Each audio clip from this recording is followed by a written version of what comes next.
sommes ici à Strasbourg où se déroule le marché de Noël pendant un mois, comme dans de nombreuses autres villes en France. La police nationale protège et sécurise les plus de 3 millions de visiteurs. Nous avons bien sûr en mémoire les attentats du 11 décembre 2018 qui ont fait 5 morts et 11 blessés. Le dispositif policier est double. D'une part, les policiers visibles en patrouille de sécurisation, les policiers de la Direction nationale de la sécurité publique et des compagnies républicaines de sécurité, avec des policiers allemands dans le cadre de la coopération internationale.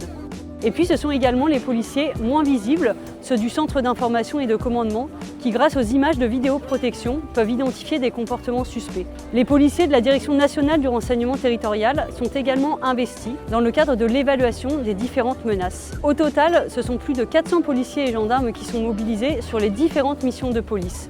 Les missions de voie publique, les missions de police judiciaire, les missions de renseignement et les missions de police scientifique. Monsieur le directeur, vous êtes chef de la police nationale ici dans le Bas-Rhin. Est-ce que vous pouvez nous expliquer le dispositif policier que vous avez mis en place ? Alors c'est un dispositif d'importance puisqu'on accueille 3,4 millions de visiteurs. Donc il y a un système périmétrique avec des effectifs de sécurité privée en partenariat avec la mairie qui contrôlent les ponts avec notre appui. Et nous à l'intérieur, on a des dispositifs avec des patrouilles qui sont réparties en mobile sur l'ensemble du périmètre pour intervenir dans les 3 minutes, quel que soit l'événement qui se produit à l'intérieur du marché.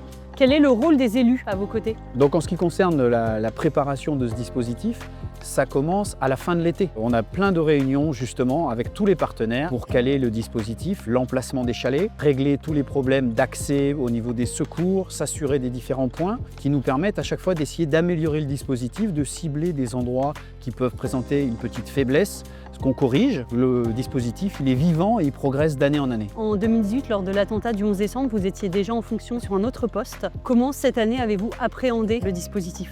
Alors en 2018, j'étais directeur adjoint. J'ai pu constater les difficultés associées à interpeller un homme seul à l'intérieur du marché. Le dispositif du coup a été modifié et l'objectif maintenant, c'est vraiment d'être le plus réactif possible, de protéger les gens dans un délai le plus court possible avec des patrouilles qui sont dynamiques et qui vont intervenir quel que soit l'événement qui va se passer dans le marché de Noël. Donc c'est vraiment l'objectif d'être là où les gens nous attendent, où ils ont besoin de nous.